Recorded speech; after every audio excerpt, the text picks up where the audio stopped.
أعوذ بالله من الشيطان الرجيم بسم الله الرحمن الرحيم يا أيها الذين آمنوا لا تقدموا بين يدي الله ورسوله واتقوا الله إن الله سميع عليم يا أيها الذين آمنوا لا ترفعوا أصواتكم فوق صوت النبي ولا تجهروا له بالقول كجهر بعضكم لبعض أن تحبط أعمالكم صدق الله العظيم۔ اے ایمان والو، اللہ اور اس کے رسول سے آگے بڑھنے کی کوشش مت کرو، اللہ سے ڈرتے رہو، یقیناً اللہ سب کچھ سنتے بھی ہیں، سب کچھ جانتے بھی ہیں۔ اے ایمان والو، اپنی آواز کو نبی صلی اللہ علیہ وسلم کی آواز سے زیادہ بلند مت کرو، وَلَا تَجْهَرُوا لَهُ بِالْقَوْلِ، اور ان کے سامنے ایسے اونچی آواز میں مت بات کرو جیسے تم ایک دوسرے سے بات کرتے ہو،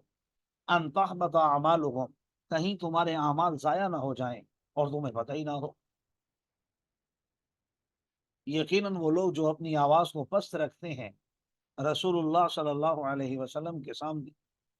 یہی لوگ ہیں جن کے دلوں کو اللہ تعالیٰ نے چن لیا ہے تقوی کے لیے، ان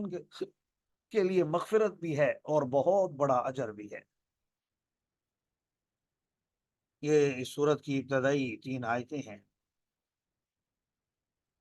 ان کا ایک خاص پس منظر ہے، شان نزول ہے۔ رسول اللہ صلی اللہ علیہ وسلم کے پاس آپ حضرات جانتے ہیں وَرَأَيْتَ النَّاسَ يَدْخُلُونَ فِي دِينِ اللَّهِ أَفْوَاجًا، کہ جب اسلام کی فتوحات کا زمانہ شروع ہوا تو مختلف جماعتیں، مختلف گروپ، مختلف گروہ، مختلف قافلے، مختلف خاندان اور مختلف قسم کے قبائل آپ کے پاس آتے اور ایمان لے آتے۔ آپ ان آنے والوں میں سے کسی کو امیر بھی بنا دیتے کہ آپ اس جماعت کے امیر ہیں، ان کا آپ نے خیال کرنا ہے۔ بلکہ حضور صلی اللہ علیہ وسلم کی تعلیمات تو یہاں تک ہیں کہ اگر 2 آدمی بھی سفر کر رہے، کہیں نکلے 2 آدمی، تو ان کو چاہیے کہ وہ کسی ایک کو بڑا بنا لیں۔ تو بہرحال اسی طرح ایک قبیلہ آیا، قبیلہ بنو تمیم، تو آپ صلی اللہ علیہ وسلم نے مصروفیت کی وجہ سے ان میں سے کسی کو ابھی تک امیر نہیں بنایا، تو حضرت ابو بکر صدیق رضی اللہ تعالیٰ عنہ نے فرمایا کہ فلاں امیر ہونا چاہیے، حضرت عمر رضی اللہ تعالیٰ عنہ نے فرمایا کہ فلاں ہونا چاہیے، اور دونوں بزرگوں نے اپنی اپنی بات کی تائید میں بات کرنا شروع کر دی، جو بحث و تکرار میں بدل گئی، آوازیں بلند ہونے لگی، جس سے آپ صلی اللہ علیہ وسلم کو ظاہر ہے اچھا نہیں لگا۔ تو اس میں یہ تعلیمات دی گئیں کہ اللہ اور اس کے رسول سے آگے نہ بڑھو، یعنی جب انہوں نے آپ سے مشورہ ہی نہیں مانگا اس معاملے میں، آپ سے رائے طلب نہیں کی، تو آپ کیوں اپنے طور پر ایک رائے قائم کر کے اس پر اصرار بھی کر رہے ہیں؟ پہلی بات تو یہ، اور دوسری بات یہ کہ اس رائے کے اصرار میں آوازیں بھی بلند ہو گئی ہیں۔ تو یہاں گویا شیخین کو سمجھایا گیا، حضرت عمر اور صدیق اکبر رضی اللہ تعالیٰ عنہ کو، اور ان کو کہہ کر ظاہر ہے تمام صحابہ کو اور آنے والی انسانیت کو اس بات کی تعلیم دی گئی کہ نبی کے سامنے اپنی آواز کو اونچا مت کریں۔ اب ان آیات کا مزاج کیا ہوگا؟ نبی کریم صلی اللہ علیہ وسلم تو دنیا سے پردہ فرما گئے، اور روزہ رسول کے آداب تو ہیں ہی، وہاں اپنی آواز بلند نہیں کرنی۔ آج کل وہاں لوگ جو ہے نا سیلفیوں کا اور گپ شپ کا ماحول بنا لیتے ہیں، بہرحال آداب کا خیال کرنا چاہیے۔ دوسری بات علماء نے یہ بھی لکھی ہے اس آیت کے تحت کہ جہاں جس محفل میں نبی کا تذکرہ ہو رہا ہو، نبی کریم صلی اللہ علیہ وسلم کی احادیث پڑھی جا رہی، ظاہر ہے ان کی باتیں گویا ان کی مجلس ہے، تو ایسی مجالس میں بھی اپنی آوازوں کو بلند نہیں کرنا چاہیے اور وہاں بھی آداب کا خیال کرنا چاہیے۔ اور اسی کے ضمن میں مفسرین نے یہ بھی لکھا کہ العلماء ورثۃ الانبیاء، علماء چونکہ انبیاء کے وارث ہیں، ٹھیک ہے ان پر یہ وعیدیں تو نہیں ہے کہ آپ کے اعمال ضائع نہ ہو جائیں اور تمہیں پتہ نہ ہو، لیکن اتنی بات ضرور ہے کہ ان کے ساتھ بھی ادب و آداب کا تعلق رکھنا چاہیے، علماء کے ساتھ بات کرتے ہوئے اپنی آواز نیچی رکھنی چاہیے، ان سے آگے بڑھنے کی کوشش بھی نہیں کرنی چاہیے۔ اور ہمارا زندگی کا تجربہ بھی ہے کہ ہم امام سے آگے تب نکلتے ہیں جب ہم مر چکے ہوتے ہیں، نماز میں ہم امام کے پیچھے ہی ہوتے ہیں، لیکن جب آگے جاتے ہیں تو پھر وہ زندہ نہیں ہوتا بلکہ مردہ ہوتا ہے اور اس کی نماز جنازہ پڑھی جاتی ہے۔ اس میں گویا میں یہ سمجھتا ہوں کہ ہمارے لیے ایک لطیف سا اشارہ ہے اس بات کی طرف کہ ہمیں اپنے ائمہ کرام کو، علماء دین کو، جو صحیح علماء دین ہو، آج کل علماء سو بھی بہت زیادہ ہیں جو دین کو بدنام کرتے ہیں، ان کی بات میں نہیں کر رہا، اور اسی طرح ٹی وی پہ ہر آنے والے پروفیسر اور ڈاکٹر اور انجینئر کی بات نہیں کر رہا، بلکہ اس سے مراد وہ علماء جنہوں نے چٹائیوں پر بیٹھ کر علم میں دین حاصل کیا اور ان کی سند رسول اللہ صلی اللہ علیہ وسلم تک موجود ہے، تو ایسے لوگوں کا بہرحال خیال کرنا چاہیے۔ ان الذين يغضون اصواتهم عند رسول اللہ، اچھا، ان الذين ينادون من وراء الحجرات اکثرهم لا يعقلون، یہی قبیلہ بنو تمیم جس کا میں نے ابھی آپ کے سامنے تذکرہ کیا، تو یہ لوگ چونکہ ایک دیہات سے آئے تھے اور آداب نبوی سے صلی اللہ علیہ وسلم زیادہ یہ واقف بھی نہیں تھے، تو حضور صلی اللہ علیہ وسلم اس وقت آرام فرما رہے تھے جب یہ آئے، تو ان لوگوں نے آ کر گھر کے باہر سے ہی آوازیں دینا شروع کر دیا، باہر سے ہی آوازیں دینا شروع کر دیا کہ آپ تشریف لائیں، تو ظاہر ہے یہ ایک بے ادبی تھی، تو اس پر متنبہ کیا گیا کہ ایسا نہیں کرنا چاہیے۔ یقیناً وہ لوگ جو آپ کو آواز جو آپ کو پکارتے ہیں اور حجرات کے پیچھے سے، حجروں کے باہر سے جنہوں نے آوازیں دی، تو ان میں سے اکثر لوگ عقل نہیں رکھتے، کاش کہ یہ لوگ صبر کر لیتے حتیٰ کہ آپ ان کی طرف نکل آتے تو یہ ان کے لیے بہتر ہوتا، واللہ غفور الرحیم، یقیناً اللہ تبارک و تعالیٰ مغفرت کرنے والے ہیں، رحم کرنے والے ہیں۔ اور یہی آداب آج بھی ہیں، کسی کے گھر بھی جانے گے کہ آپ جا کر وہاں باہر سے اس کی آوازیں لگانا شروع نہ کر دیں، بس دروازہ کھٹکھٹائیں، ایک دفعہ، دو دفعہ، حد 3 دفعہ، آ جائیں تو اچھی بات ہے، نہ آئے تو واپس چلے جائیں۔ اور یہی آداب موبائل کے بھی ہیں کہ اگر آپ نے کسی کو ایک دفعہ کال کیا نہیں اٹھائی، 2 دفعہ نہیں اٹھائی، 3 دفعہ نہیں اٹھائی، تو پھر بس کر لیں۔ ہم موبائل میں دیکھتے ہیں کسی کی 10 کالیں آئی ہوئی ہیں، کسی کی 20 آئی ہوئی ہیں، کسی کی 50 آئی ہوئی ہیں، یہ بھی خلاف ادب ہے۔ بھائی 3 دفعہ کر لی، اگر اٹھا لیں تو اچھی بات ہے، نہ اٹھائیں تو سمجھ جائیں وہ مصروف ہے۔ یا ایھا الذین آمنوا ان جاءکم فاسق بنبأ فتبینوا ان تصیبوا قوما بجہالۃ فتصبحوا علی ما فعلتم نادمین، اے ایمان والو، اگر تمہارے پاس کوئی فاسق آدمی خبر لے کر آئے تو تحقیق کر لیا کرو، کہیں تم کسی قوم کو انجانے میں تکلیف پہنچا دو، پھر تم صبح کرو اپنے کیے پر ندامت کرتے ہوئے۔ آج کے سبق میں ہر آیت کا کوئی نہ کوئی پس منظر ہے جس کو ذہن میں رکھنا بھی ضروری ہے تاکہ بات آپ کو سمجھ میں بھی آ جائے۔ ایک صحابی ہیں ولید بن عقبہ رضی اللہ تعالی عنہ، نام بھی آپ ذہن نشین فرما لیں، ولید بن عقبہ رضی اللہ تعالیٰ عنہ، ان کو نبی کریم صلی اللہ علیہ وسلم نے بھیجا قبیلہ بنو مستلق سے زکوٰۃ کو وصول کرنے کے لیے کہ آپ جائیں اور ان سے زکوٰۃ لے کر آئیں۔ مختصر طور پر عرض کر رہا ہوں، ٹائم کم ہے، تو یہ وہاں تشریف لے گئے، تو انہوں نے دیکھا کہ وہاں جو گاؤں کے لوگ تھے، قبیلہ بنو مستلق کے لوگ، وہ وہاں اپنے گاؤں سے باہر نکل کر کھڑے تھے۔ اب ان کے دل میں، اچھا، ان کی زمانہ جاہلیت میں ولید بن عقبہ کی قبیلہ بنو مستلق کے ساتھ کوئی دشمنی تھی، تو ان کے دل میں یہ خیال آیا کہ کہیں یہ مجھے قتل کرنے کے لیے نہ آئے۔ یہ وہیں سے واپس آ گئے اور رسول اللہ صلی اللہ علیہ وسلم کو آ کر کہا کہ وہ تو مجھے قتل کرنا چاہتے ہیں۔ آپ صلی اللہ علیہ وسلم کو بڑا غصہ آیا کہ وہ خود ہی ایمان لائے ہیں خود ہی انہوں نے کہا کہ آپ اپنا بندہ بھیج دیں، ہم زکوٰۃ دیں گے، اور اب یہ زکوٰۃ دینے کے بجائے قتل کرنے لگے ہیں میرے بندے کو۔ تو آپ صلی اللہ علیہ وسلم نے حضرت خالد بن ولید رضی اللہ تعالیٰ عنہ کو بھیجا اور فرمایا کہ معلوم کر کے آؤ کیا معاملہ ہے، اگر وہ لوگ زکوٰۃ دینے سے انکار کر دیں تو پھر ان کے ساتھ اعلان جنگ کر دینا۔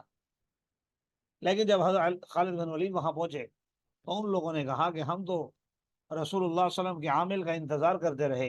اور ہم اپنے گاؤں سے باہر نکل کر کھڑے ہوئے ان کا استقبال کرنے کے لیے کہ وہ تشریف لا رہے ہیں، تو نبی کے چونکہ بھیجے ہوئے ہیں تو ان کی عزت کرنی چاہیے۔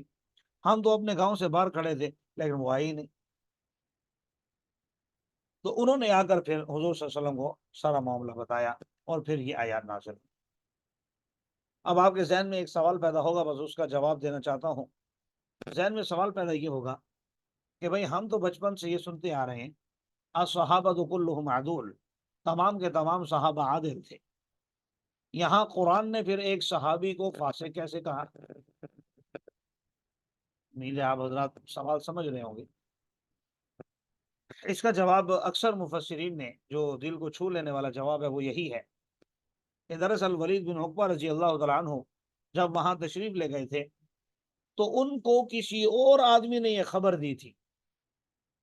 کہ یہ لوگ آپ کو قتل کرنے کے لیے آئے ہیں۔ کسی نے شرارت کی ہوگی، مسلمانوں کو، قبیلہ بنو مستلق کے مسلمانوں کو اور نبی کریم صلی اللہ علیہ وسلم کے باقی صحابہ کو آپس میں لڑانے کی، تو کسی نے یہ سازش کی ہوگی، تو انہوں نے اس کی بات پر یقین کر لیا۔ تو یہاں فاسق ولید بن عقبہ کو نہیں کہا جا رہا، بلکہ اس آدمی کو کہا جا رہا ہے، شریر آدمی کو، جس نے ولید بن عقبہ کو غلط خبر دی تھی، اس کے بارے میں کہا جا رہا ہے کہ بھائی اگر تمہارے پاس کوئی غلط آدمی خبر لے کر آئے، فاسق آدمی، تو اس کی تحقیق کر لیا کرو۔ اور بعض نے یہ بھی کہا کہ وہ شیطان تھا جو انسانی شکل میں آیا اور اس نے ولید بن عقبہ رضی اللہ تعالیٰ عنہ کو بہکا دیا۔ جی، وَاعْلَمُوا أَنَّ فِيكُمْ رسول اللہ، جان لو یہ بات کہ تم میں اللہ کے رسول موجود ہیں، اگر وہ تمہاری اطاعت کر لیں بہت سے معاملات میں تو تم مشکل میں پڑ جاؤ، لیکن اللہ نے تمہارے لیے پسند کیا ہے ایمان کو، اور اسے تمہارے دلوں میں مزین کر دیا ہے، اور تمہارے لیے کفر اور فسوق یعنی نافرمانی اور گناہوں کو ناپسند کیا ہے۔ اولئک هم الراشدون، یہی لوگ ہدایت یافتہ ہیں۔ فضل من اللہ و نعمہ، اللہ کی طرف سے یہ فضل بھی ہے اور نعمت بھی ہے۔ واللہ علیم حکیم، اور اللہ تبارک و تعالی علم والے بھی ہیں، حکمت والے بھی ہیں۔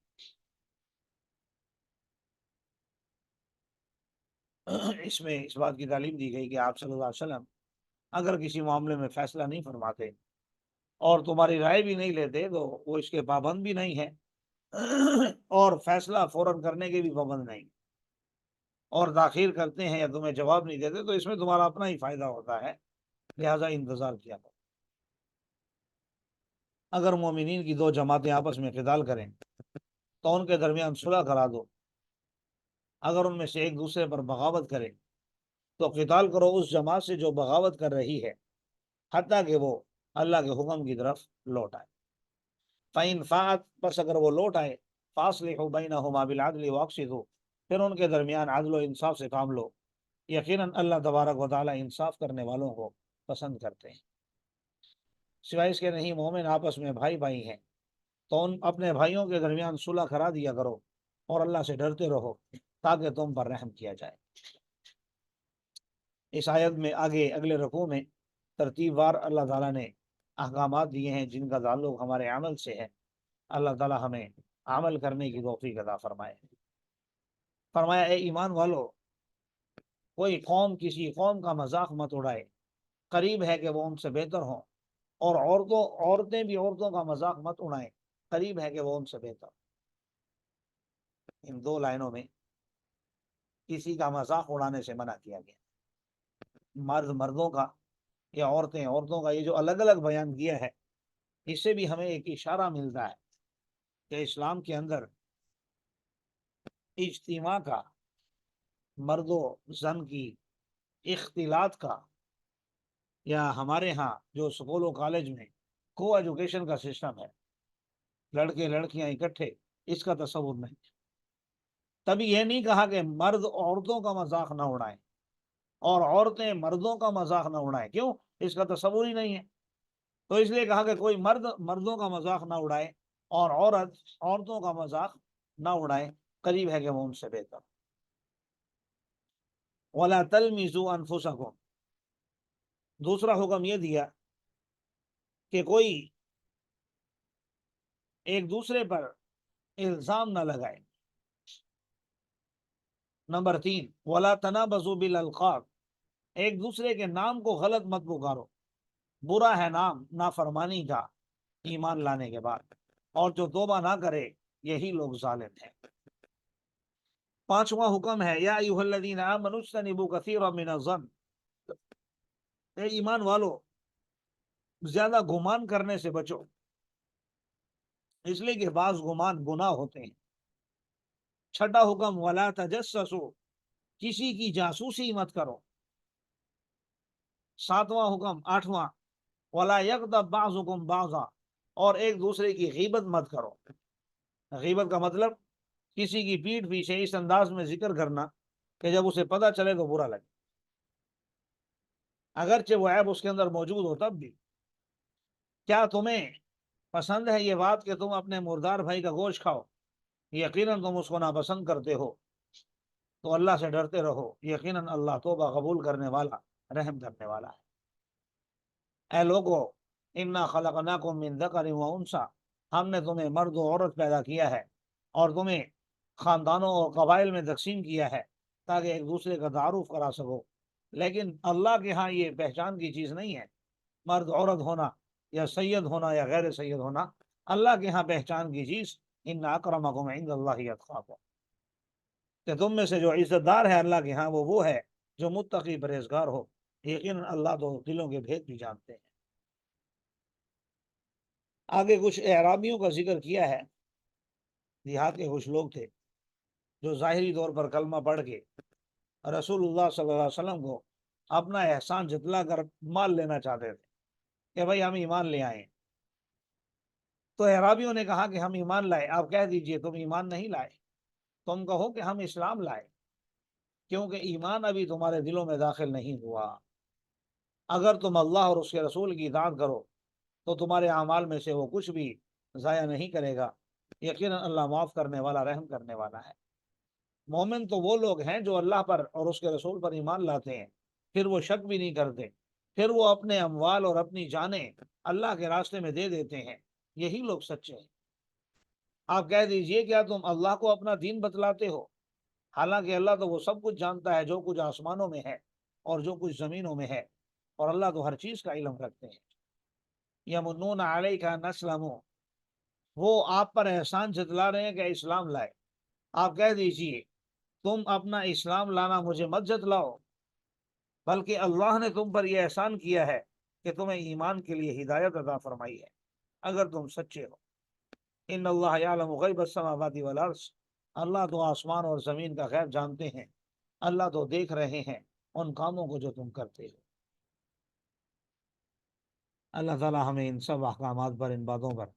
عمل کرنے کی توفیق عطا فرمائے۔